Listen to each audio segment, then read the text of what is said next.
કચ્છ નહીં દેખા તો કુછ નહીં દેખા આ સાંભળી અને આપણે પ્રથમ વખત નીકળી ગયા હતા 4 ડે 4 નાઇટ કચ્છના પ્રવાસે. યાત્રાની શરૂઆત ભુજથી કરી, જ્યાં પ્રથમ મુલાકાત કરી શરદબાગ પેલેસની, જે કચ્છના અંતિમ રાજવી મદનસિંહજીનું નિવાસ સ્થાન હતું.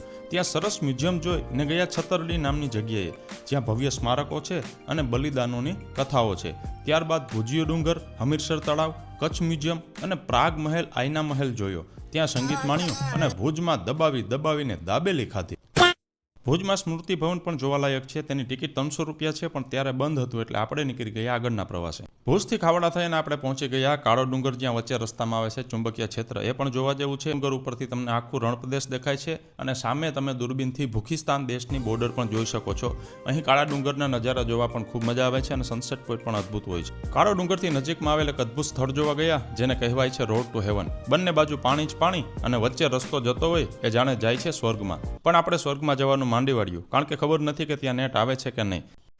રોડ ટુ હેવનથી સીધા પહોંચી ગયા કચ્છના સફેદ રણમાં, જ્યાં ટેન્ટ સિટી પણ છે અને બાજુમાં રોકાવા માટે કચ્છની ભાતીગળ સંસ્કૃતિના ભૂંગાઓ પણ છે. અમે આ દેવાભાઈને ત્યાં રોકાણ હતા.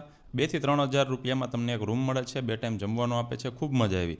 રાત્રે શીતળ ચાંદડીમાં સફેદ રણની મજા માણી અને હલ હબીબી ડાન્સ પણ થોડોક કરી લીધો. તમારા કોઈ મિત્રની કોઈ મસ્તી કરે કે આ મીઠા વગરનો છે, તો એ મિત્રને કહી દેજો કે કચ્છના રણમાં ખાસ આવી જાય. અહીં મીઠું જ મીઠું છે. સફેદ રણથી આપણે હાજીપીર થઈ અને લખપત જવા નીકળ્યા, તો બીજી વખત રોડ ટુ હેવન જોવા મળ્યો. પણ આ રોડ ટુ હેવન એવો હતો જે વચ્ચે વચ્ચે ગાયબ થઈ જતો હતો. જોઈ લ્યો છે ને એડવેન્ચર. તો અત્યારે રસ્તો ગાયબ. ખુલ જા સિમ સિમ, જાદુ ખુલી ગયો. ઘર ભેગું થાને ભાઈ. રોડ ખુલી ગયો એટલે આપણે પૂગી ગયા લખપત, જ્યાં કિલ્લો જોયો. એક સમયે આ લખપત છે મોટું બંદર હતું અને આયાત નિકાસનું મોટું કેન્દ્ર હતું. અહીંથી થોડા કિલોમીટરના અંતરે જ આવેલ છે નારાયણ સરોવર. ત્યાં પણ તમે દર્શન કરી શકો છો અને બાજુમાં જ છે કોટેશ્વર મહાદેવ મંદિર. આ જગ્યાને પશ્ચિમ ભારતનો છેડો કહેવામાં આવે છે. અહીં પશ્ચિમ ભારત પૂર્ણ થાય છે અને સામે અફાટ સમુદ્રમાં તમે સનસેટ પોઈન્ટના અદ્ભુત દ્રશ્યો માણી શકો છો અને સામે ભૂખિસ્તાન દેશ પણ અહીંથી દેખાય છે. અહીં દર્શને આવો તો કોટેશ્વર મહાદેવ મંદિરની સામે આવેલું શરણેશ્વર મહાદેવ મંદિરના દર્શન કરવાનું ભૂલતા નહીં. કોટેશ્વર મહાદેવ ત્યાં પણ ઘણી પ્રાચીન જગ્યાઓ આવેલી છે. ત્યાંથી નજીકમાં જ આવે છે માતાનો મઢ, એટલે કે મા શક્તિ આશાપુરા માતાજીનું અહીં મંદિર છે.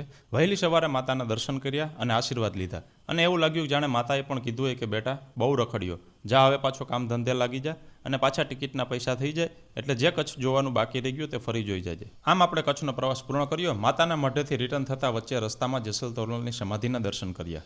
કચ્છની યાત્રા ખૂબ અદ્ભુત રહી. સ્થળો તો અદ્ભુત હતા જ, પણ સાથે સાથે માણસો પણ માયાળુ હતા. એવી માન્યતા હતી કે કચ્છ એટલે માત્ર રણપ્રદેશ, પરંતુ કચ્છ જોયા બાદ ખ્યાલ આવ્યો કે અહીં લીલાછમ ખેતરો પણ છે અને દાડમના બગીચાઓ પણ છે. કચ્છ એવડું મોટું છે કે 3-4 દિવસમાં તો માંડ અડધું પૂર્ણ થાય. જે બાકીના સ્થળો રહ્યા એ ચોક્કસ વિઝિટ કરશું. કયા કયા બાકી છે એ ખાસ જણાવી દેજો.